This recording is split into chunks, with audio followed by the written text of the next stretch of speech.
keçə bu qəşəng Xəngəl havasında Xəngəli yox, memarlığı və mədəniyyəti seçib bura gəldiyiniz üçün təşəkkür edirəm. Bugün çox maraqlı bir mövzu var. Bu mövzu əslində birinci mənə təklif olundu ki, bu haqda danışım. Amma elə bir mövzudur ki, öz yanaşması ilə, öz memarlığa hissiyatı ilə daha çox bu mövzuda güvəndiyim Müslüm dostuma həvalə etmək istədim. Kifayət qədər uzun təcrübə yolu olub bu sahədə və indi o öz dəyərli fikirlərini bizlə paylaşacaq. Buyur Müslüm, söz sənədir. Salam, təşəkkür edirəm ki, öz vaxtınızı ayırdınız, gəldiniz.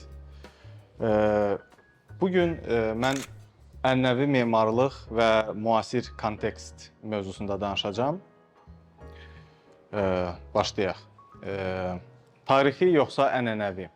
Lapsifdə mövzu seçiləndə, mənə müraciət olunanda tarixi memarlıq haqqında danışmaq təklif edildi. Ancaq düşünürəm ki, biz bir növ şərti də olsa tarixi memarlıqla ənənəvi memarlığı ayırsaq yaxşı olar ki, bundan sonra danışılacaq məqamlar daha aydın qavranılsın. Burada iki dənə tikilidir. Biri tanıdığımız hər kəsin Möminə xatın türbəsidir. Digəri isə İsmayılın Mücü kəndindəki bir evdir. Məsələ bundan gedir ki, bu tikililərin hər biri tarixidir və bir növ biz hər ikisinə abidə də deyə bilərik. Ancaq soldakı tikili bir növ saray tipli, monumental bir tikilidir. Ancaq sağdakı tikili bir növ xüsusi ola bilsin memarı olmadan inşa edilmiş bir evdir. Niyə məhz yaşayış evləri bu qədər mənim marağımı cəlb eləyib? Demək olar ki, bütün digər tipologiyalar, o cümlədən hamam, məscid və yaxud digər hansısa bir saraylar, onların özəyində həmişə yerli, ənənəvi yaşayış evi durur. Çünki insanlar daha çox yaşayış evlərini tikirdilər və ilk öz ehtiyaclarını qarşılamaq üçün məhz yaşayış evi tipologiyası yaranmışdı. Və yaşayış evinin ən maraqlı cəhəti ondan ibarətdir ki, bu tikililər hər bir halda rasional planlama, rasional konstruksiya, rasional tipologiya və kompozisiyadan ibarət olurlar. Çünki nəzərə alın ki, istənilən bir kəndli özünə ev tikəndə ilk öncə öz ehtiyaclarını çox qısa müddətdə kifayət qədər ucuz və əlçatan formada qarşılamağa çalışır. Və ona görə də onun seçdiyi yer, material, binanı necə otuzdurur öz həyətinə, bu birbaşa onun imkanlarından və ehtiyaclarından doğur. Bu mənada ənənəvi yaşayış evləri bir növ müasir funksionalizm və yaxud da ki, bir dövr mövcud olmuş konstruktivizmə kifayət qədər yaxındır. Yerli ənənəvi memarlıq deyəndə ilk olaraq ağlımıza nə gəlir? Bu bölgü kifayət qədər şərtidir. Bundan sonra göstərəcəyim slaytlarda görəcəksiniz ki, hansı kitablardan məlumat ala bilərik ümumiyyətlə Azərbaycan ənənəvi memarlığı haqqında və həmin kitablardan və öz təcrübəmə əsasən şərti olaraq 5 regiona bölə bilərik. Əslində, belə deyim, 7 region da ola bilər, 7 gözəl kimi biz bunu ifadə eləyə bilərik və bunlardan mən danışacağım. Hər biri haqqında qısa da olsa məlumat verəcəm. Ancaq vernacularity, ənənəvi və yaxud da ki, bizim məişədə kifayət qədər müdaxilə eləmiş tipologiyalar tək tarixi olmur. Yəni ki, orta əsrlərdə formalaşmış memarlığa ancaq bunu şamil etməyə də bilərik. Yəni, fərqli dövrlərdə, fərqli siyasi, sosial, iqtisadi təsirlərdən Azərbaycanda, misal üçün, kapitalist dövrü, yəni Çar Rusiyasının dövrü 19-cu əsr, 20-ci əsrin əvvəli memarlıq tipologiyası formalaşıb. Daha sonra fəhlə qəsəbələri tikilib, o konstruktivizm dövründə baş verib. Daha sonra Stalin ampiri deyirik biz bu tikililərə. Onların da öz məntiqi var idi və misal üçün Stalin ampiri dövrü də, konstruktivizm dövrü də bu ərazidə, misal üçün Abşeronun ənənəvi memarlığından kifayət qədər yararlanmışdı. Çünki ənənəvi memarlıq ətraf mühitin və coğrafiyanın və digər təsirləri birbaşa qarşılayaraq formalaşır.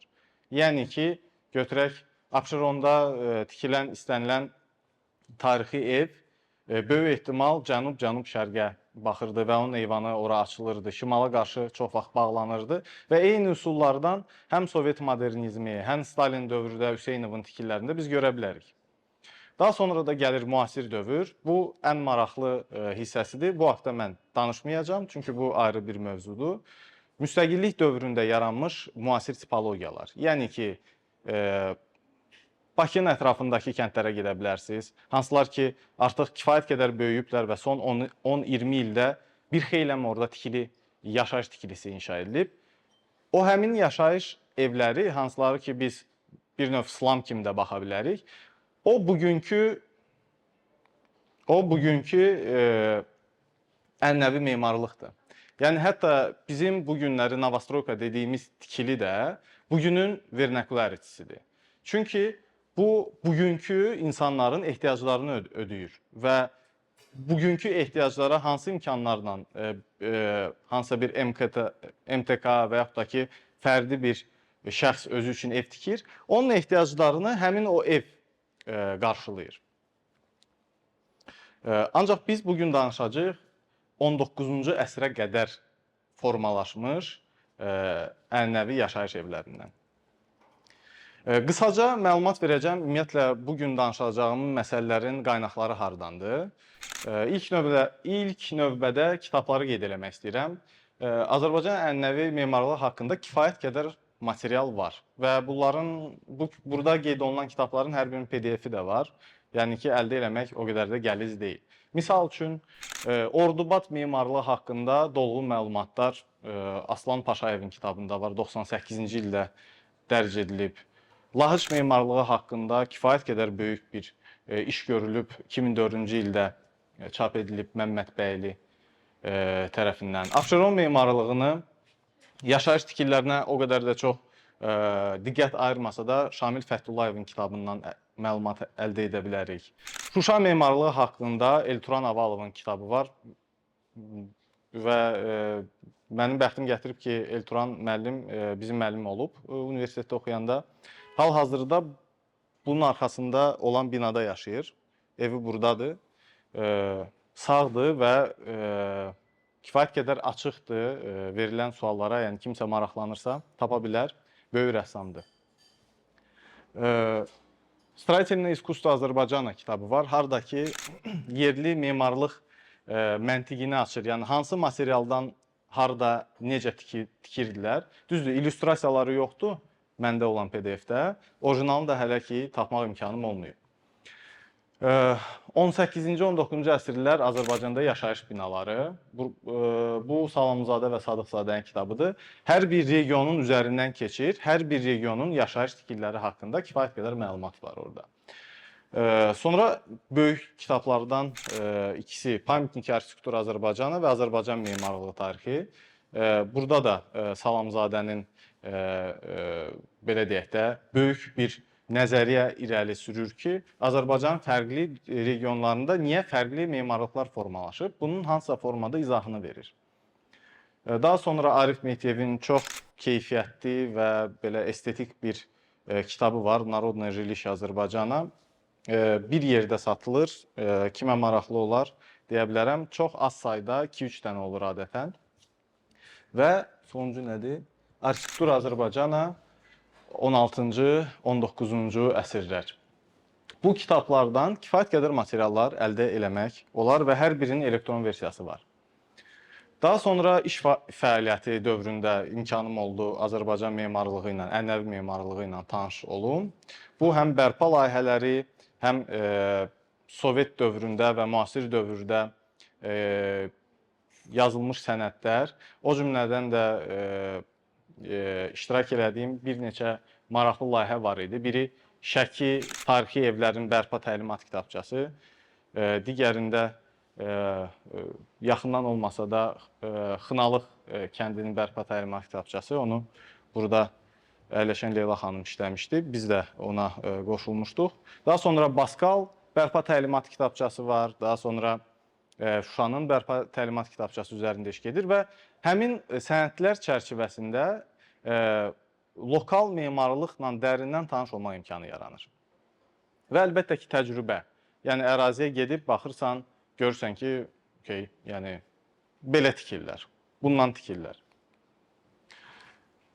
Digər sənədlərdən tarixi fotolar, tarixi cizgilər və tarixi sənədlər, hansılar ki, birbaşa memarlığa aid olmaya da bilər. Ancaq hər hansı bir səyyahın Azərbaycan ərazisində gəzdiyi dövrdə yazdığı, qeydə aldığı və yaxud rəsm etdiyi materiallar var, hansılar ki, kifayət qədər geniş məlumat verir. Misal üçün, yuxarıdakı əl eskizi Verişagin'dir. Şuşanın ən qədimi görüntüsüdür. O vaxtı fotoaparat da yox idi. Və bu nəzərə almaq lazımdır ki, Verişagin birin birə çəkildi. Yəni demək olar ki, fantaziya istifadə eləmirdi. Yəni bunu foto kimi də istifadə edə bilərik. Aşağıda da ki, belə maraqlı bir kollajdır. Bunu mən fərqli cizgilərdən götürmüşəm. Boş vaxtım olanda fərqli Şəki evlərin yanbayan düzmüşəm. Elə belə. Gözəldir deyə. Və səfərlər. Səfərlər, yəni istirahət üçün olur, iş üçün olur və hər dəfə harasa gedəndə mən dostlarımla, yoldaşımla çalışıram ki, hər hansı bir ərazidə haradakı bir tarixi kənd, tarixi tikili varsa, səfəri onun üzərindən salaq və yəni bir növ, bu da istirahətin bir növüdür. Və ən çox məlumat da yəqin ki, insan səfərlərdə alır. Çünki birbaşa kontekstə girmək imkanı olur. Yəni, orada yaşayan, yəni hansısa bir evdə qalırsan, orada yaşayan ev yiyəsi ilə danışıb evin hansısa bir maraqlı detallarını aça bilər. Azərbaycanın fərqli regionlarında fərqli xüsusiyyətləri olsa da evlərin, onları birləşdirən elementlər var, hansılar ki, demək olar ki, bütün Azərbaycan ərazisində təkrarlanır. Nəzərə almaq lazımdır ki, bu elementlər tək Azərbaycanda qarşılaşmır. Yəni, yaxın coğrafiyada, Dağıstanda, Gürcüstanda, Türkiyədə, İranda, yəni ki, oxşar memarlıq elementlərini biz görə bilirik. Sadəcə onların bir növ miksi və autentik yerli memarlığın qarşılığından əmələ gəlir bizim bugünkü görə biləcəyimiz, tanış ola biləcəyimiz memarlıq. Bu Sarıbaş kəndidir. Çox gözəl bir ənənəvi yaşayış evi nümunəsidir. Planlama təkamülü. Burada qısaca siz görə bilərsiniz ki, bu səhv etmirəmsə Salamzadənin skeçləridir. Necə mağaradan, yəni hər hansı bir təbii boşluqdan insan onu ram edərək, böyüdərək, öz ehtiyaclarına uyğunlaşdıraraq yeni tipologiyalar yaradır. Misal üçün, bu qaradam tipli evdir. Yəni, ilk öncə qaradam tipli evin ortasında ocaq həm isitmək üçün, həm yemək pişirmək üçün idisə, bir müddətdən sonra o ocaq keçir divarın kənarına, yəni ki, divar daxilində buxarı formasını alır. Ortadakı baca üçün istifadə olunan boşluq isə artıq yalnız işıqlandırma üçün istifadə edilir. Yəni, eyni element fərqli, belə deyək, ehtiyacları ödəyir. Daha sonra ant tipli evlər başlayır formalaşmağa və o gəlir artıq, misal üçün, Şəkidəki Axundovun evi bunu xatırladır. Bu, misal üçün, Gəncə yaşayış evləridir, hansılar ki, 18-ci, 17-ci əsrdə tikilirdi. Sonra bu tipologiya inkişaf edərək gəlir, misal üçün, bu Abşeronda bir evdir. Eyni elementlərdir, yəni otaq, qarşısında eyvan. Və daha sonra bu tipologiya inkişaf eləyir və gəlir saray tipli tikililərə. Misal üçün, burada Hacıqulların evidir. Yəni, biz bu günləri gedib Hacıqulların evinə baxırıqsa, yəni təəssüf ki, indi xaraba vəziyyətindədir. və yaxud da ki, götürək ki, elə Şəki Xan Sarayı, yəni ən məşhur tikililəri deyirəm. Onların özəyində, planlama özəyində, kompozisiya özəyində ant tipli ev, yəni qarşısında eyvan olan bir otaqlı hücrə durur. Onun təkamülü olaraq bu qədər kompleks tipologiyalar ərsəyə gəlmişdir. Bu Şəki Zaqatala ərazisinin ev tipologiyasının inkişafıdır.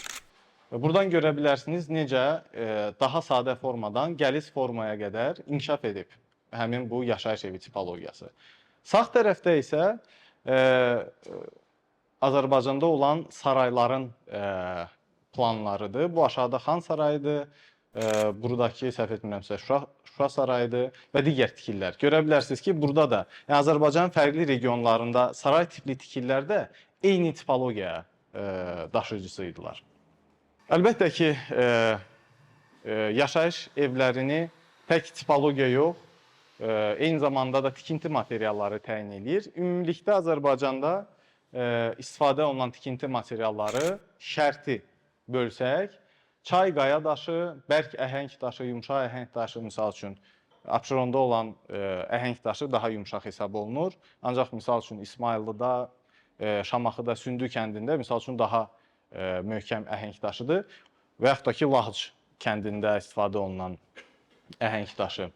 Yəni orada çay daşı da var, ancaq əhəng daşı da var. Sonra çiy, saman, gilli, kərpiç, bişmiş kərpiç və taxta materialı. Bu əsas bizim ümumiyyətlə Azərbaycan ənənəvi memarlığında ən çox rastlanılan tikinti materialları növləridir.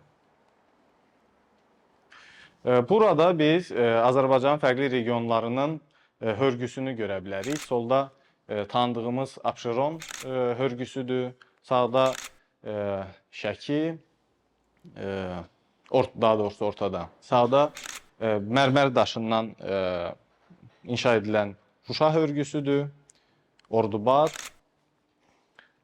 Misal üçün görə bilərsiniz ki, Lahıc hörgüsündə orada çox güclü zəlzələlər olduğuna görə kətilli hörgü tipologiyası formalaşıb.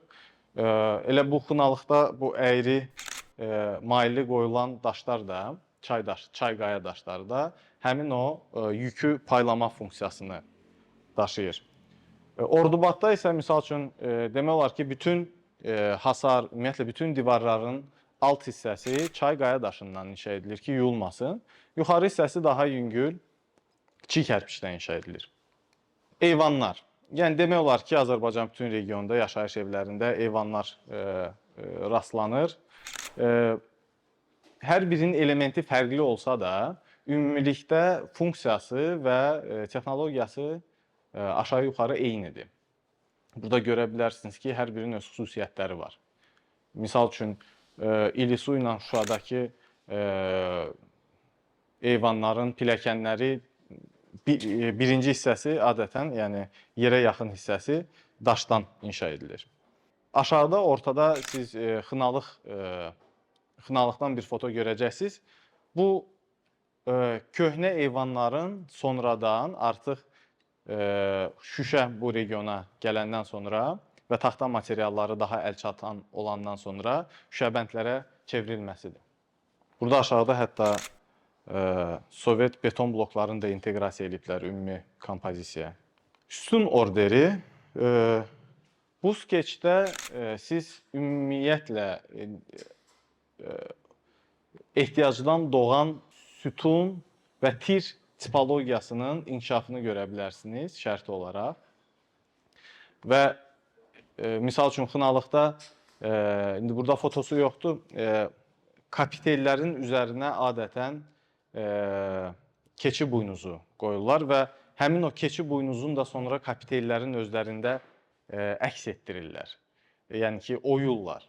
Yəni burada artıq sivilizasiya inkişaf etdikcə ancaq utilitar forma, ancaq utilitar funksiyaları yox, eyni zamanda da estetik ehtiyacları başlayır ödəməyə. Bu cizgidə siz iki dənə fərqli regionun Azərbaycanın 2 dənə fərqli regionunun sütun orderini görə bilərsiniz. Yəni memarlar yəqin ki, bilirlər ki, yəni memarlıq təhsilinin ilk əvvəlində bizi Yunan orderlərini məcbur eləyirlər çəkməyə. Yəni orada 4 fərqli tip order var və əslində Azərbaycan da öz yerli taxta sütun orderlərini yarada bilər, hansı ki, hansısa bir formada həmin memarlığının modulunu, onun estetik, konstruktiv xüsusiyyətlərini özündə cəmləşdirir. Həmin sütun orderlərinin fərqli regionlardakı fotolarını burada görə bilərsiniz. Misal üçün, ən arxaiki gördüyünüz kimi Xınalıqdadır. Bu sütun birləşməsi mənim çox xoşuma gəldi. Yəni burada ağacı seçəndə də eləsini seçirlər ki, ağacın elə bil ki, budaqların haçalanan hissəsindən kəsirlər və ortasını oyub ora kapitel funksiyasını yerinə yetirən taxta parçasını keçirirlər. O taxta parçası da yuxarı sütuna bir nöqtədən belə deyək də, yuxarı sütunun ağırlığının bir nöqtəyə yox, paylanması üçün nəzərdə tutulur və fərqli regionlarda necə fərqli kapitellər istifadə olunduğunu buradan müşahidə edə bilərsiniz.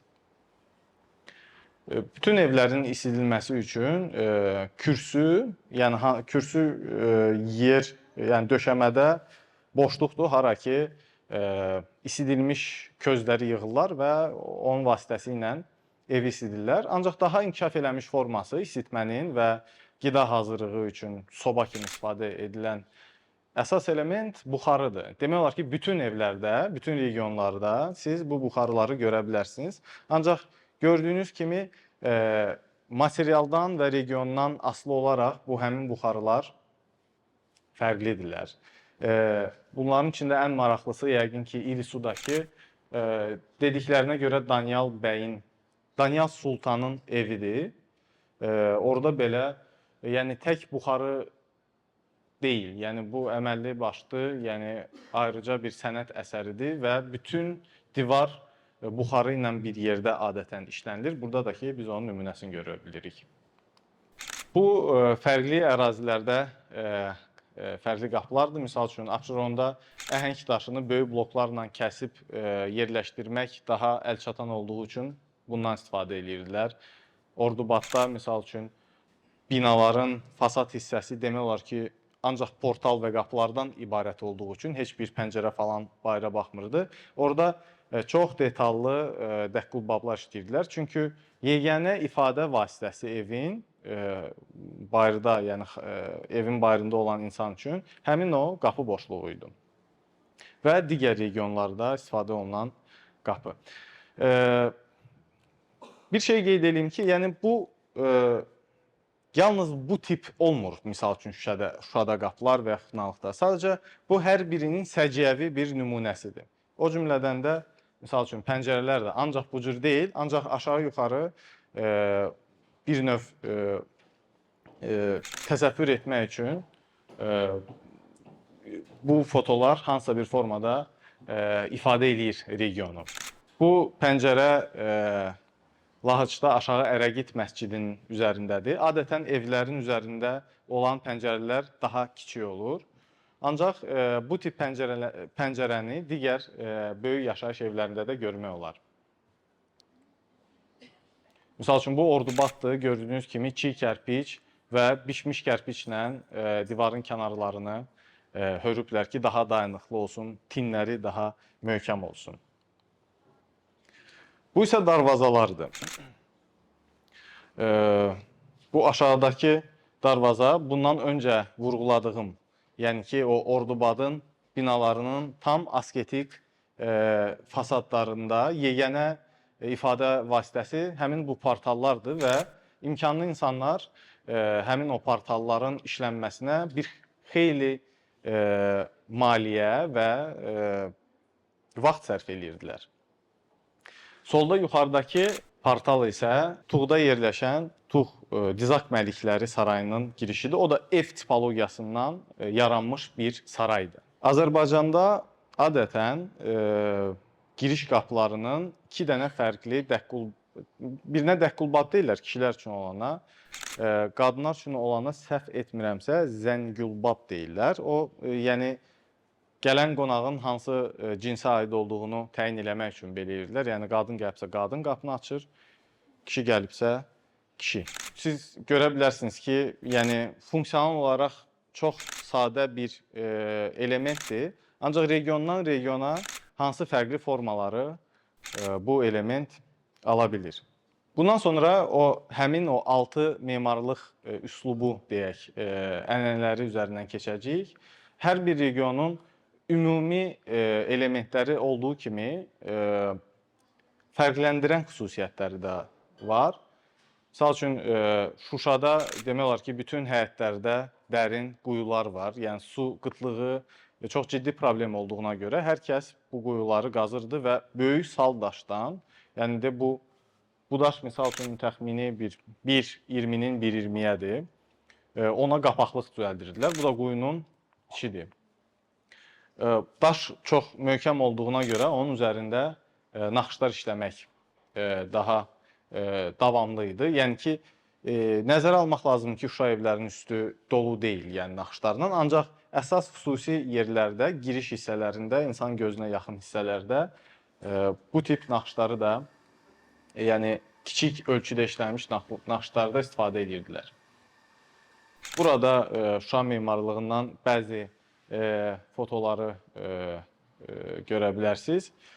Ərazi nəm və çox yağışlı olduğuna görə demək olar ki, bütün taxta sütunların altına belə baza deyirlər ona, daş qoyulurdu ki, altdan nəmi çəkməsin və bu bazaların özləri də fərqli tipologiya, yəni yəqin bir 10 fərqli növ baza görmək olar Şuşada. Vaxt keçdikcə pəncərələr başlayır böyüməyə. Yəni ki, artıq 20-ci əsrin əvvəllərində tikilmiş Şuşa evlərinin pəncərələri daha iri olur. Çünki artıq qorunma ehtiyacı o qədər də önəmli olmur. Yəni isitmə daha rahatlaşır və insanlar şəhərləşdikcə daha iri pəncərələrlə evlərini işıqlandırırlar. Misal üçün, tağlar tikirlər ki, evin birinci mərtəbəsinin altını faytonlar üçün istifadə eləsinlər. Yəni ki, belə deyək də, tarixi parkovka kimi. Bu çox maraqlı bir tikilidir. İndi təəssüf ki, müharibədən sonra dəymiş mərmilərin nəticəsində binanın yarısı yoxdur. Bu Zöhrəbbə evların evidir, Şuşada yerləşən. Bu evin bir fasadında Şuşa memarlığına xas olan demək olar ki, bütün əsas memarlıq elementlərini görə bilərsiniz. Tək Şuşa üçün yox, ümumiyyətlə Azərbaycan üçün. Ancaq yəni ki, bu bir növ lüğət kimi istifadə oluna bilər. Onun üçün bunu belə hazırladım. Burada həm şəbəkəni görə bilərsiniz, həm sırf Şuşa üçün və Şuşa və Abşeron memarlığı üçün xas sal daşdan sütunlar və onların üzərində tağları görə bilərsiniz. Bu da ki, həmin o Şuşa Qarabağ memarlığının daha kompleks versiyasıdır. Həmin o Hacıqulların evidir. Burada görə bilərsiniz ki, artıq kifayət qədər qəliz plan strukturuna gəlib çıxıblar. Yəni, ortadan 2 dənə pilləkən qalxır yuxarı, böyük bir eyvan 3 tərəfli artıq inşa edilir. Yəni, texnologiya imkan verdikcə və insanların gəlirləri artdıqca onların zövqləri də daha çox inkişaf eləməyə başlayır və bu tip mülkləri biz daha böyük şəhərlərdə görürük. Misal üçün Şəkidə və Şuşada, Şamaxıda da olub, ancaq indi Şamaxı yoxdur, yəni tarixi. Bu Lahıc qəsəbəsindən bəzi fotolardır. Yəni qeyd etdiyim kimi, yəni bura seysmik, zaten Azərbaycan tamamilə seysmik ərazidir, ancaq buradakı zəlzələlər çox dağıdıcı olur. Ona görə bunlar kətil sistemindən istifadə edirlər ki, bütün binanın yükünü paylaya bilsinlər. O cümlədən Lahıclılar həm sənətkarlıq, həm də ticarətlə çox sıx məşğul olublar. Düzdür, biraz çətin çatılan bir ərazidə olsa da Lahıc. Bunların kifayət qədər dağ sivilizasiyası var idi, belə bir anlayış var.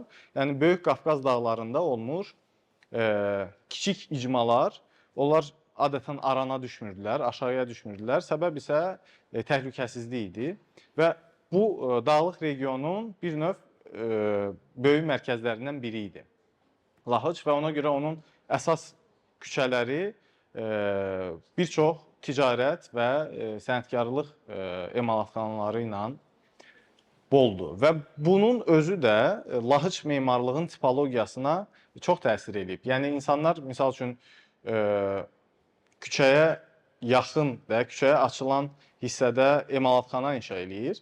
Öz evini isə elə ki emalatxanadan sonra həyət, daha sonra öz evini tikir.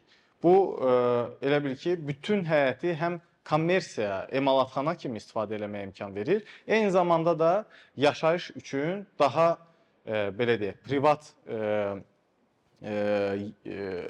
ərazini həyətdə tutur, daha arxa hissəsində.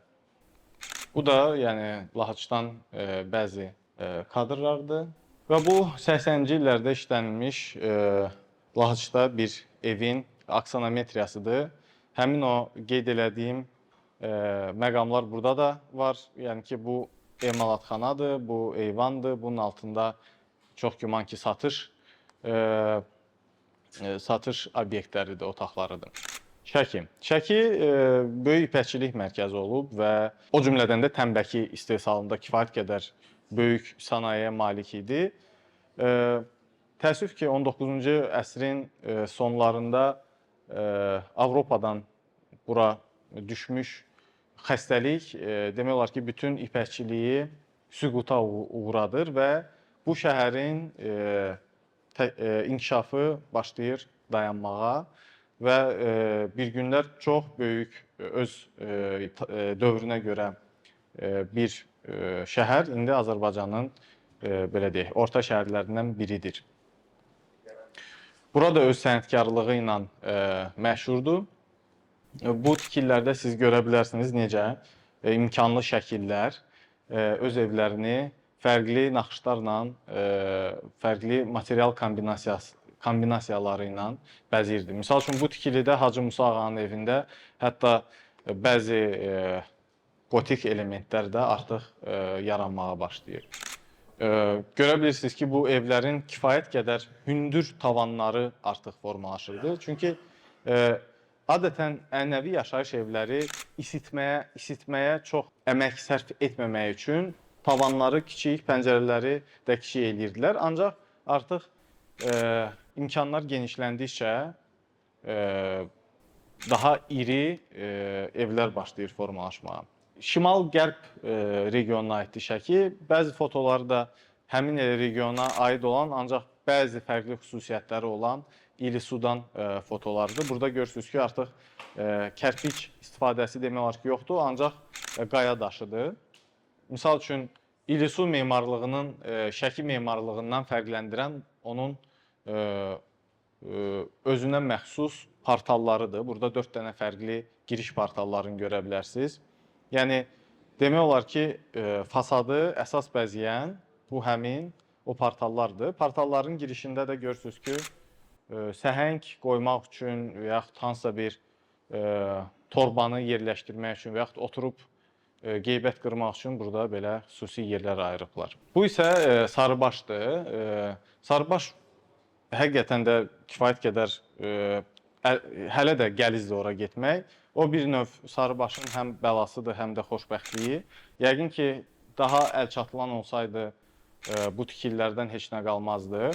Ancaq yəni biz ona heç nə həlak eləyə bilmirik, çünki ora normal yol da yoxdur. Bilmirəm, son məlumatlar məndə yoxdur, amma 1-2 il öncə, yəni ki, hələ də orada yəni çay-içi keçmək lazımdır. İldə bir dəfə sel gəlir, yol yuyulur və yenidən təmizləmək lazım olur. Bu dağlıq kəndin elementlərində siz fərqli ərazilərin memarlıq elementlərini görə bilirsiniz. Çox qəribədir ki, yəni belə bir ucqar nöqtədə yaşayan insanlarda bu ehtiyac hardan formalaşırdı və misal üçün Sarıbaş haqqında mən kifayət qədər məlumat ala bilməmişəm. kitablardan. Ancaq görsənən odur ki, bu kifayət qədər digər ərazilərə inteqrasiya olunmuş bir yaşayış məntəqəsi idi ki, burada həm Şəkidən, həm İlisudan, həm digər regionlarda rastlanılan memarlıq elementləri özündə ehtiva eləyir. Ordubad bütün digər yaşayış tipologiyalarından fərqlənir. Həm coğrafi olaraq aralıda olduğu üçün, həm tikinti materialları, həm də coğrafi şəraiti də fərqlidir. Yəni kifayət qədər quraq yayda, qışda isə kifayət qədər soyuq ərazidir. Ancaq belə bir qəliz şəraitdə Ordubadlılar uzun müddət böyük meyvə və quru meyvə istehsalçısı olub. Və bunlar şəhərin olduğu ərazidə su qıt olduğuna görə dağlardan kəhrизlər vasitəsilə şəhərə su gətirirdilər və bu kəhrизlər sistemi hələ də işləyir. Və siz aşağıda solda həmin o soldakı 40 pilləkən kəhrizidir. Kifayət qədər məşhur kəhrizdir. Kifayət qədər dərindir. Yəni hardasa bir yer səthindən bir 3 metr, 4 metr aşağıdadır və yer səthindən 3-4 metr aşağıda həmin bu kəhrizlər axır və hər bir evdən, hər bir tarixi evdən həmin o kəhrizə öz evinin içindən və yaxud məhəllədən giriş var. Və insanlar oradan gedib suyu daha rahat əldə edə bilirdilər və tez korlanan məhsulları da o kəhrizdə saxlayırlar. Çünki həmişə orada davamlı sərin temperatur olurdu. Ordubad evlərinin digər maraqlı xüsusiyyəti paylayıcı vestibüldür. Yəni Azərbaycanda yalnız Ordubad və yaxın kəndlərdə bu müşahidə olunur. Və burada siz görə bilərsiniz ki, 8 güşəli və 6 güşəli adətən olur bu vestibüllər və həmin vestibül əsas bizim ilk girdiyimiz otaqdır. Həmin otaqdan biz həm həyətə keçə bilirik, həm yuxarıdakı balaxanaya keçə bilirik, həm ambar texniki otağa, tövləyə keçə bilirik, həm də yaşayış odalarına keçə bilirik. Yəni və maraqlısı odur ki, Ordubadda olan evlər, yəni əlimizdə olan cizgilər hardasa bir 20-30 evin cizgisini o kitablardan əldə edə bilərsiniz. Bundan öncə göstərdiyim. Bunların heç biri o birisini təkrarlamır. Onları birləşdirən yalnız düz damlar və paylayıcı vestibüldür. Yəni hər kəs öz ərazisində sanki bir memar çağıraraq öz ərazisinin kontekstinə və ehtiyaclarına uyğun olaraq bir bina layihələndirilmiş. Ya da ki, mən anlaya bilmirəm necə bunlar, yəni kiçik bir ərazidə bu qədər fərqli evlər inşa ediblər. Yəni, baxsanız misal üçün Şuşaya, Şəkiyə, Xınalığa və digər kəndlərə aşağı-yuxarı 2-3 tipologiyadır. Yəni, biz bunları hansısa bir kateqoriyalara bölə bilirik. Ordubadda belə deyil. Bu da ki, həmin o kəhriz sisteminin paylayıcı, şəhərin elə bir ki, əsas meydanlarında su paylayıcı nöqtələridir. Buradan hər kəs gəlib həm dəstəmaz ala bilərdi, həm də ki, öz ehtiyacları üçün suyu istifadə edə bilərdi. Digər bir maraqlı məsələ, Ordubadda məhəllələr arası küçələri tağlarla bölməkdir. Bu, Çində belə bir şey var, Avropa şəhərlərinin bəzilərində var idi ki, yəni bir məhəllə o birisi məhəllənin keçidini hansısa bir vaxtdan sonra bağlayırmış. Yəni, məhəllələr qapanırdı hansısa bir vaxtdan sonra. Bu, təhlükəsizlik ehtiyaclarına görə idi və nəzərə almaq lazımdır ki, ümumiyyətlə Azərbaycanda məhəllə sistemi formalaşması eyni zamanda insanların bir-biri ilə qohumçuluq əlaqələri və yaxud da ki, eyni məsləyin daşıyıcıları üzərində qurulurdu. Yəni ki, sənətkarlar məhəlləsi var idi və yaxud da ki, hansısa bir yaxşı kişinin övladları var idi, belə bir nəsil. Onlar da ki, bir məhəlləni tuturdular və oranı artıq axşamlar bağlamaq istəyirdilər ki, yəni çünki bilirsiniz, burada maraqlı hissə kənd tipologiyasından şəhər tipologiyasına keçiddir. Ancaq misal üçün qərbdə bu tip məhəllə sistemləri artıq neçə əsrlərdir formalaşmır və ümumiyyətlə qərb mədəniyyəti biraz başqa cür qəbul edir şəhəri. Yəni bizim ərazilərdə şəhər olsa da yenə də küçələrə, insanların ictimai məkanlara bağlantısı daha çoxdur. Yəni semi-private, semi-public ərazilərdir. Bu da ki, həmin o Ordubadı bizim üçün məşhur eləyən quru meyvələrdir. Və bu quru meyvələri adətən insanlar həmin o damlarda elə qurudurdular. Damlar düz idi, rahat qurutmaq olurdu. Və yaxud da ki, ayrıca tikillər tikirdilər. Harda ki, bu meyvələri yığıb asırdılar. Sırf onun üçün idi və həmin o konstruksiyaya mütləq idi ki, külək nüfuz eləsin. Çünki günəşdən çox hətta külək bəzən qurumağa belə deyim, təsir eləyir. Bu isə Abşeron tipoloji evidir. Bunu əllə çəkmişəm. Burada siz görə bilərsiniz ki, necə ərazidə, yəni bu bir növ Ordubad tipologiyasına da bənzir. Ancaq buranın mühiti və yaxud da insanların ehtiyacları elə idi ki, insanlar çox da böyük evlər tikmirdi. Baca hissəsini isə, buradan daha rahat görə bilərsiniz. Baca hissəsini isə həm işıqlandırma, həm də ki, tüstünün çıxarılması üçün istifadə edirdilər. Və Abşeron evlərini digər evlərdən kəskin fərqləndirən odur ki, burada ənənəvi duş kabina var idi. Yəni gördüyünüz kimi divarın içində belə boşluq eləyirdilər və insanlar girib orada elə yaxından suyu isidib bu ocağın üstündə rahat burada çimirmişlər.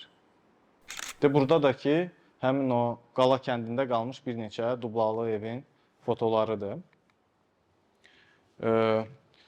Qala kəndində çox maraqlı bir nümunə var. Ev tövlələrlə birgə və bu tövlələrin çox maraqlı belə açıq günbəzli formaları var. Birində saman saxlayırdılar və o samanı birbaşa yuxarıdakı boşluqdan atırdılar içəri. Tam doldururdular və qış zamanı aşağıdan o samanı yavaş-yavaş çıxardıb heyvanlara yedirirdilər. Bu da abqora qabıdır. Bu abqora qabını üzümü ora yığıb, ondan sonra buradan o üzümün suyunu çıxardırdılar. Saldaşdan adətən yonub çıxardırdılar. Qısaca Xınalıq haqqında, Xınalıq, yəni tək Xınalıq yox, ümumiyyətlə Böyük Qafqaz dağlıq kəndlərini özündə yaxşı bir nümunəsidir. Çünki burada bir neçə xüsusiyyət var ki, bütün digər dağ kəndlərində biz onu görə bilərik. Yəni relyefə görə və ümumiyyətlə bunlar relyefdə niyə tikirdilər, niyə dağın başında tikirdilər? Biz düşünürdük o vaxtı ilk dəfə Xınalığa gedəndə. Yəni düz yer var. Ancaq adam narahat yerdə tikir də. Bunun səbəbi təhlükəsizlik məsələləri ilə izah edilir və həmin bu maili əyri yerdə tikəndə də istər-istəməz sıx tikirdilər və bir evin damı o birisi evin terası kimi istifadə olunurdu. Yəni bir növ dam qonşunundur, qonşunun damında sənindir. Yəni bu formada yaşayırdılar. İndi də elə yaşayırlar.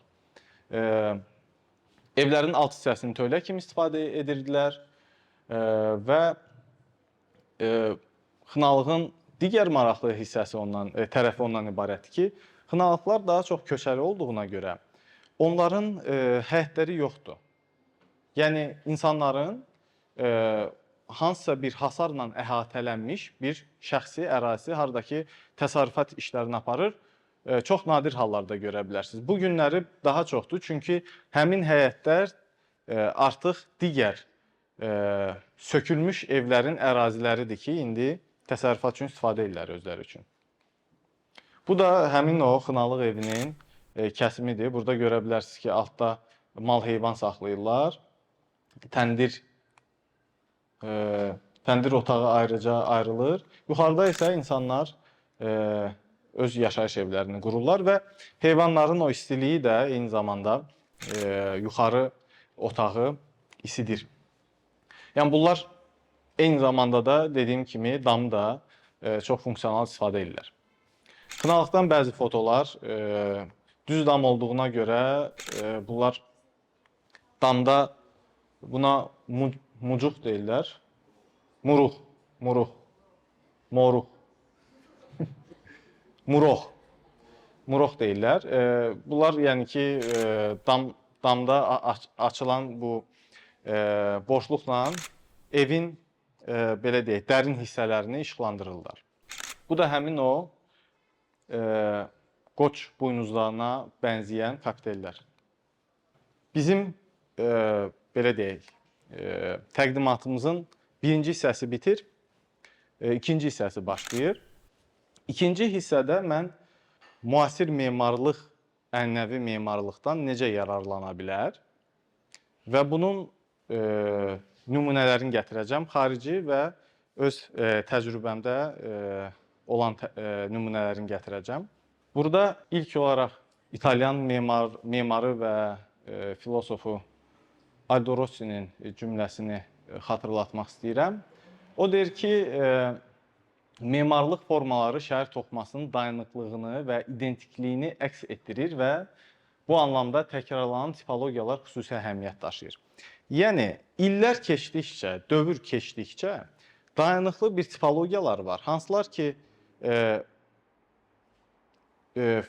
fərqli formada, fərqli funksiyalar üçün özünü yaşadır. Yəni ki, həmin o ilk slaydlarda gördüyünüz hücrə tipli ev bugün də istifadə oluna bilər. Çünki bu elə bir universal tipologiyadır ki, bu bir elementdir, bir puzzle'dır, hansın ki, fərqli cür, fərqli ehtiyaclar üçün istifadə edə bilərsən.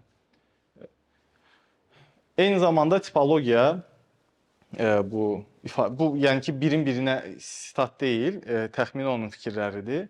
Eyni zamanda tipologiya həmin ərazinin mədəni kodlarını özündə yığır və ötürür növbəti nəsillərə. Belə bir sual ağlıma gəldi ki, məkan bizim haqqda nə danışır? Mənə elə gəlir ki, çox şey danışır, əgər biz o məkanı oxuya biliriksə. Misal üçün, düz damlı əraziyə gedirsən, başa düşürsən ki, burada çox da yağış yağmır və yaxud da ki, o kəndlər ki, harada ki, böyük bostanları, bağları var, aydındır, bunlar nə ilə məşğullar. Ümumiyyətlə, mətn tək oxuduğumuz mətn deyil, ümumiyyətlə, istənilən bir forma, istənilən bir memarlıq mətn kimi qavranıla bilər. O artıq bizim ona yanaşmamızdan asılıdır. Və bu anlamda biz bu yerli memarlığı öyrəniriksə, tarixi memarlığı öyrəniriksə, bu konteksti anlamaq istəyiriksə, bəs onda biz bu bilikləri necə müasir memarlıqda istifadə edə bilərik? Bu məni tez-tez düşündürən bir sualdır. Bunun konkret bir cavabı yoxdur. Bu həmişə hansısa bir təcrübədən doğur. Yəni, təcrübədən asılı olaraq yanaşma da fərqli ola bilər. Bir neçə xarici memarın nümunəsində ənənəvi memarlığın müasir memarlığa təsirini dəvət edirəm sizi izləməyə. Bu, Alvaro Siza'nın Quinta de la Malaguera layihəsidir. Burada siz görə bilərsiniz ki, misal üçün, ilk olaraq qeyd edeyim ki, bu bir layihədir. Bu isə ənənəvi Portuqal evidir. Yəni, 20-ci əsrin ortalarında Alvaro Siza kifayət qədər öz regionunun, Portuqaliyanın ənənəvi memarlığına bələd birisidir və insanların əsrlərlə yaratdığı memarlıq tipologiyasını, formalarını müasir dövrdə həmin insanlara, yəni həmin ərazidə yaşayan insanlara belə bir ev layihələndirmişdi. Bu kvartal çox maraqlıdır, sonra araşdıra bilərsiniz.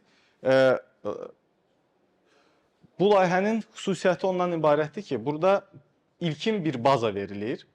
Yəni ki, 1-2 otaq. Daha sonra ev sahibi bu binanı artıra bilər. Və binalar və həyətlər elə layihələndirilib ki, bunun bir neçə əsas metamorfoz üsulu var və ilkin baxışdan, yəni ilk olaraq tikiləndə bu evlər hamısı bir-birinə bənzəsə də, müddət keçdikcə insanlar öz ehtiyaclarına uyğun olaraq metabolik olaraq bu binaları dəyişib, daha da geniş edilmişlər. İndi eləyirlər, yəni burada insanlar yaşayır, pişiklər də yaşayır burada. Digər bir maraqlı nümunə Misir memarı Həsən Fathidəndir. Ümumiyyətlə çox maraqlı bir memardır. Bu insan modernizmi, bildiyimiz modernizmi memarlıqda tamamilə ənənəvi konstruksiyalarla və materiallarla yaradırdı. Bu, yəni gördüyünüz plan müasir şəhərin planıdır. Yəni 70-ci, 80-ci illərdə, 60-cı, 70-ci illərdə layihələndirilmiş. Ancaq uzaqdan baxsaq, orta əsr Şərq şəhərinin planını xatırladır və bu onu həmin o ərazidə, həmin coğrafiyada tələb olunan sərinlik, kölgəlik, əlçatan materiallardan istifadə edərək bu tipologiyaya gəlib çıxır və demək olar ki, bunun evləri bəzən ümumiyyətlə, bu onun layihəsidir.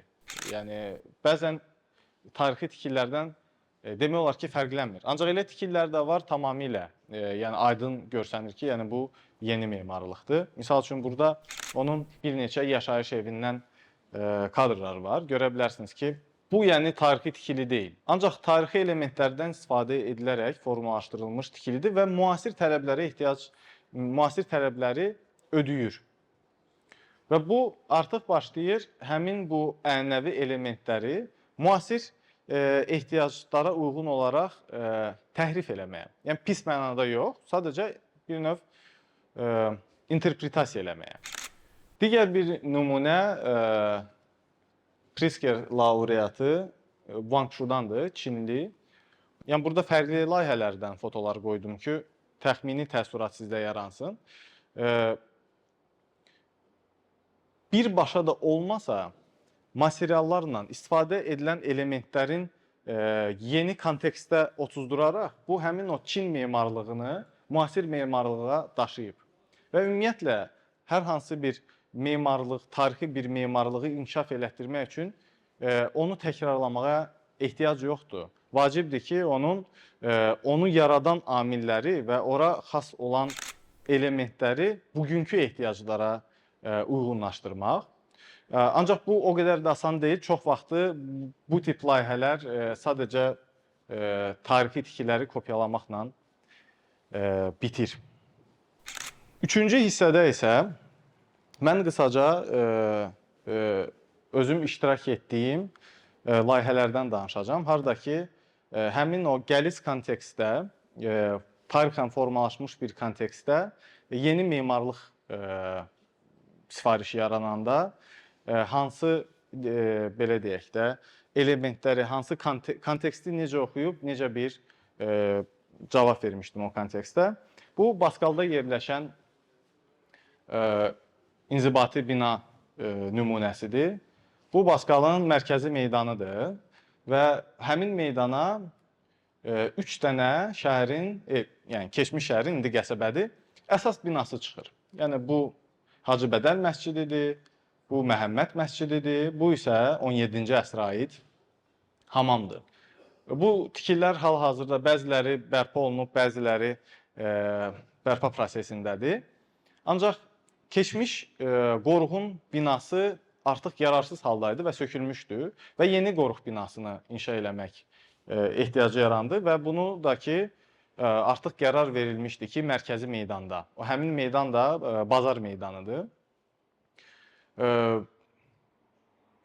İlk olaraq bu məsələ qalxanda mən çox belə, necə deyim, həyəcanlandım. Çünki hansısa bir tarixi şəhərin meydanına uzun müddətli bir əlavə etməlisən və bu çox məsuliyyətlidir. Yəni çalışırdım o məsuliyyəti dərk edeyim. Ona görə bu tikilini bu formada yerləşdirməyə qərara aldıq. Bu həmin o Baskalın əsas meydanıdır, bazar meydanı və bu meydanı bir növ tam formalaşdırmaq üçün, burada yəni daha öncə Sovetdən qalmış bir tikili var idi. Orada bir ticarət mərkəzi tikmək istəyirdilər. Ancaq yarımçıq qoydular, Sovet dağıldı. Və bu söküləndən sonra bu meydan yenidən qayıtdı və artıq meydana yeni bir tikili qoymaq qəliz idi. Yəni ki, memar insafı adamı belə deyək də, sorğu-suala tuturdu. O bina gəldi, oturdu bu hissəyə. Bu foto bu hamamın damından çəkilib belə. Mən başladım, ümumiyyətlə, Baskal memarlığı nədən ibarətdir? Onu formalaşdıran əsas elementlər nədir ondan? Və bu hər yerdə rastlanılan Baskalda bir hörgü fotosudur, bunu görə bilərsiniz. Və həmin bu daşların ölçüsü və onların quruluşunu düşündüm binanın fasadına gətirim. Həmin o proporsiyalar ümumilikdə uzaqdan baxanda binanı digər tarixi binalardan daha az fərqləndirəcəkdir. Eyni zamanda da burada da misal üçün görə bilərsiniz ki, bu Baskal döşəməsidir. Düzdür, yeni vurulub, ancaq tarixi formaya cəhd olunub ki, o formada vurulsun. Bu isə həmin o daşın artıq müasir formada kəsilmiş versiyasıdır. Eyni daşdır, ancaq fərqli teksturadadır. Və düşündüm ki, qoruq, burada başqa bir məsələ ortalığa gəlir. Qoruğun funksiyası nədir? Həmişə hər şeyə nəzarət eləsin, ancaq çox da qarışmasın.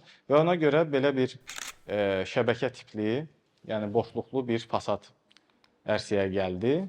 Sonra mən gəzəndə gördüm ki, belə maraqlı köşə kəsimləri var binalarda. Bu adətən bu arabaların, faytonların keçəndə binanın tininə dəyib onu dağıtmaması üçün bu hissələri belə kəsirlər. Və oxşar bir yanaşmanı birin birə olmasa da həmin bu vizual kodu burada düşündüm istifadə eləmək olar. Və bizim bu gördüyümüz kətillər, eyni kətilləri artıq müasir, yəni müasir dövrə uyğun bir atma gedir və həmin atmanı düşündük saxlayaq ki, binanın ənənəvi, daha tarixi, belə deyək, qonşuları ilə vizual və informativ əlaqəsi olsun. Bu da həmin binanın axşam görüntüsüdür.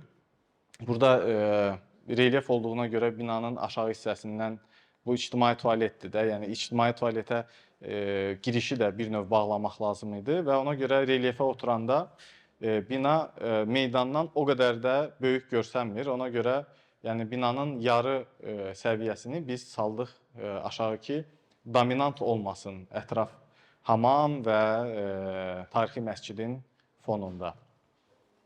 Bu layihədə digər mənim iş yoldaşlarım Gülnar Əliyeva və Yahya iştirak eləmişdi. Digər bir maraqlı kontekstlə üzləşdik Diri Babada. Yəqin ki, bu foto ilə, bu tikili ilə tanışsınız. Mərəzə qəsəbəsində yerləşir. Kifayət qədər yaxındır. Olmayanları dəvət edirəm, getsinlər, baxsınlar. Belə bir 15-ci əsrə aid türbədir və bu türbənin yaxınlığında turizm ehtiyaclarının ödənilməsi üçün bir turizm mərkəzi yaradılmalı idi. Orada qurbangah olmalı idi, çünki insanlar gəlir orada ziyarətə, qurban kəsirlər.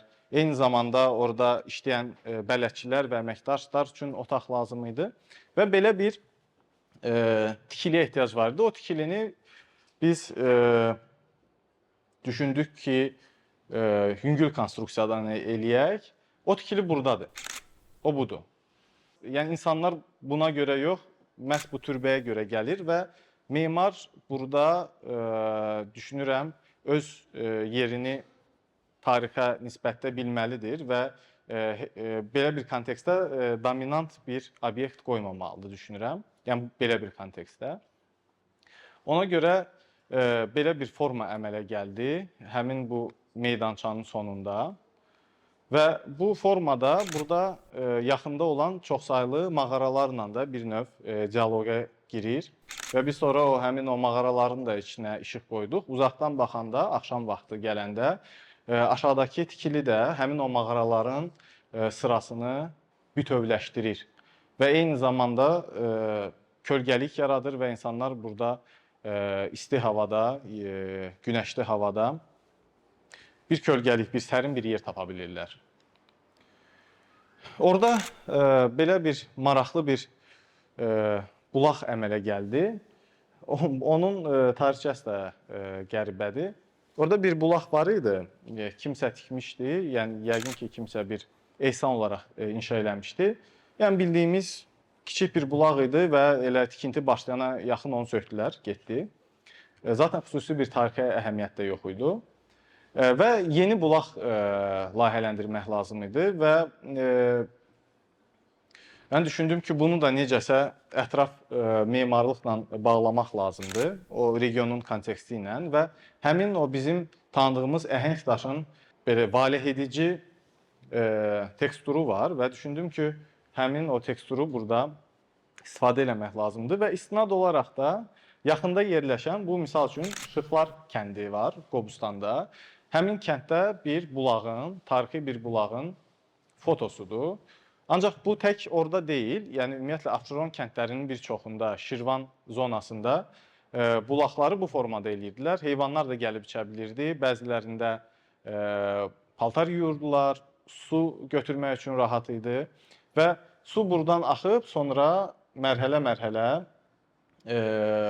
bir hovuzdan o birisinə tökülərək gedirdi və həmin bu element mənə çox maraqlı gəldi və düşündüm ki, müasir bulaqda onu əks elətdirməlidir. Və əlbəttə ki, Saldaşın gözəlliyi bu buzovnada bir türbənin üzərində olan hörgüdür. Və düşündüm ki, bulaq da həmin bu Saldaşın gözəlliyini qabartmaq üçün üzləmə olmasın, Saldaşdan olsun və maksimum böyük ölçü nə idi? Onu kəsdilər, gətirdilər və 5 dənə hissədən yığıldı, üst-üstə qoyuldu. Heç onu birləşdirməyə də ehtiyac yoxdur. Öz ağırlığı ilə orada durur. Və eyni zamanda da orada olan oturacaqları da xüsusi onun üçün dizayn elədik ki, o da həmin o böyük bütöv daşlardan olsun və ətrafda olan o qaya mühitinə inteqrasiya olunsun. Bu layihəni, bu isə 3-cü nümunədir, sonuncu nümunədir. Şəkidə emalatxana layihəsidir. Bunu Ruhin bəylə birgə işlədik və çox maraqlı bir proses oldu. Mənim özüm üçün də bir çox şey aydın oldu. İlkin olaraq özümüzə belə bir tapşırıq qoyduq ki, yəni konteksti belə açım. Şəkidə şəbəkə emalatxanası var və onun üçün bir dənə də əlavə texniki tikiliyə ehtiyac var idi. Və bu texniki tikili Şəki qalasının daxilində yerləşir. Yəni Xan sarayının yaxınlığındadır. UNESCO-nun Dünya Mədəni İrs siyahısında olan bir ərazidir və burada çox ciddi regulyasiyalar var. Və ona görə istənilən bir yeni konstruksiya ora otuzdurularkən bu mütləq formada əsaslandırılmalıdır və əsaslandırılması da ki, əlbəttə fərqli ola bilər. Biz biraz bu məsələyə çalışdıq yaradıcı yanaşaq. Abstraksiyadan düşündük başlayaq və şəbəkə nədən əmələ gəlir? Taxta şəbəkəsi taxtadan, şüşə və işıq kölgə oyunundan. Ona görə biz həmin o elementləri taxtanı və işıq kölgə oyununu əsas götürərək düşündük ki, bundan bir fasad eləyək. İnteraktiv fasad. Niyə interaktiv? Çünki zaten şəbəkədən düşən işıq da günəşin bucağından asılı olaraq davamlı oynayır və eyni interyeri davamlı dəyişir. Biz o həmin interaktivliyi başqa formada düşündük, həll eləyək. Burada həmin o tikilinin kontekstini izah eləmək üçün qəşəng bir aksiometriyadır. Bu, həmin o 2 dənə tarixi tikilidir, hansı ki, şəbəkə istehsalı, indi də sərgi və workshop olacaq bunun içində. Və ona görə qaba işləri görmək üçün yeni elementi biz gətirdik, bura qoyduq ki, həm həcm olaraq digər tikililərin həcmi ilə korrelyasiya olunsun, onunla bir dialoqa girsin. Eyni zamanda da bura yerləşdirməklə bu hissədə bir əhatələnmiş bir məkan yaradaq. Yəni, məkan tək qapalı məkan yox, eyni zamanda açıq məkanlar da otaq kimi bizi cəlb eləyə bilər. Əgər məkanın hüdudlarını biz görə biliriksə, biz onu otaq kimi qavrayıb və orada psixoloji olaraq insana belə deyək, olmaq daha rahatdır və xoşdur. Bu vizualizasiyadır, Ruhin bəyin elədiyi vizualizasiyadır. Buradan rahat görə bilərsiniz ki, bu həmin o tikilidir. Bu tikilinin proporsiyaları, elementlərin proporsiyaları burada olan kərpicin və daşın proporsiyaları ilə, o cümlədən buradan gedən bu karnizin elementlərini hansısa formada onlarla dialoqa girir, ancaq təkrarlanmır. Eyni məsələ həmin bu yaxında olan isti tonda olan tikilinin də, o tikilinin isti tonlarını da biz bura düşündük köçürək ki, ahəng pozulmasın. Yəni, zaten görsənir ki, bu yeni tikilidir. Ancaq eyni zamanda o burada formalaşmış bu köhnə kazarma tikilisinin ahənginə də zid olmamalıydı. Bu həmin o tikilinin artıq belə deyək, fasadın bitdiyi hissələrdir. Siz buradan görə bilərsiniz ki, burada olan hər bir taxta elementi, yəni ki, öz oxu ətrafında fırlanır və fərqli işıq kölgə oyunu yaradır. Burada artıq qarşısında foto çəkdirənlər də var. Ümumiyyətlə düşünülürdü ki, həm də ki, yəni memar olaraq biz ancaq estetika və konstruksiyadan düşünmürük. Eyni zamanda ərazinin necə yaşanıla bilər? Hər kəs harasa gedəndə selfie çəkir, foto çəkir və bunun da bu yeganə bir fasadın hansısa bir qravitasiya nöqtəsi kimi düşündük ki, insanlar gəlib, uşaqlar və yaxud yaşlılar oynaya bilərlər. Yəni ki, bir növ binanın fasadını dəyişə bilərsən, baş qata bilərsən özün üçün. Bu da həmin o tikilinin bitmiş fotosudur. Hələ açılışı olmayıb. Yaxın günlərdə yəqin ki, tək bunun yox, ümumiyyətlə orada bir çox keçmiş kollegalar maraqlı işlər görürlər. Bir müddətdən sonra gedib çox məsləhət görürəm. Azərbaycanın ən maraqlı muzeylərindən biri, ən maraqlı sərgi və emalatxanalarını gedib orada görə bilərsiniz və bu çox sevindiricidir ki, regionda belə şeylər yaranır. İşi sevən insanlar tərəfindən. Bu da həmin o tikilinin son versiyası. Görürsünüz, yəni hər dəfə fasad fərqli olur və bu həmin bina deməyək, həmin fasadın davamlı dəyişməsinə səbəb olur və daha dinamik bir tikiliyə çevrilir. Bir müddətdən sonra yəqin bu taxtalar da başlayacaq solmağa, bozaracaq və bina, o fasad davamlı olaraq müddət keçdikcə sərgəli formada qocalacaq. Bu qədər. Burada sadəcə bitirməmişdən qabaq istəyirəm izah edeyim nəyə görə sonda belə bir foto gəldi. Foto deyil, cizgidir. Bu şəbəkədir və qapıdır. Burada mən ümumiyyətlə şəbəkəyə xüsusi bir bağlantılarım var həmin bu elementə. Çünki şəbəkə həm Azərbaycanın fərqli regionlarında rastlanılır. Ordubaddan tutmuş Qubaya kimi, Laçından tutmuş Şəkiyə kimi, Lənkərandan tutmuş Bakıya kimi hər bir ərazidə biz şəbəkəni görə bilirik. Şəbəkə olan yerlər daha çox rifah olan yerlərdir. Hardakı insanlar artıq illərdir, əsrlərdir yaşayır. Yəni insanlar tək binanı, evi qaçıb orada gizlənmək üçün, qorumaq üçün yox, artıq binanın özünü bir növ ifadə vasitəsi kimi, yəni estetika ehtiyacından doğan bir elementdir və eyni zamanda çox maraqlı bir metaforadır. Çünki şəbəkə çoxlu hissəciklərdən ibarətdir və o hissəcikləri tam yığmayanda o dayanıqlı olmur. Bildiyiniz kimi, o məşhur filmdə deyildiyi kimi orada mıx və s. istifadə olunmur. Hər biri bir-birinə keçir və biz də öz mədəni irsimizi hissə-hissə yığaraq bir nə vaxtsa olmuş şəbəkənin əsasında yeni şəbəkə qurmalıyıq ki, ənənələri yaşadaq və müasirləşdirək. Bu qədər. Təşəkkür edirəm.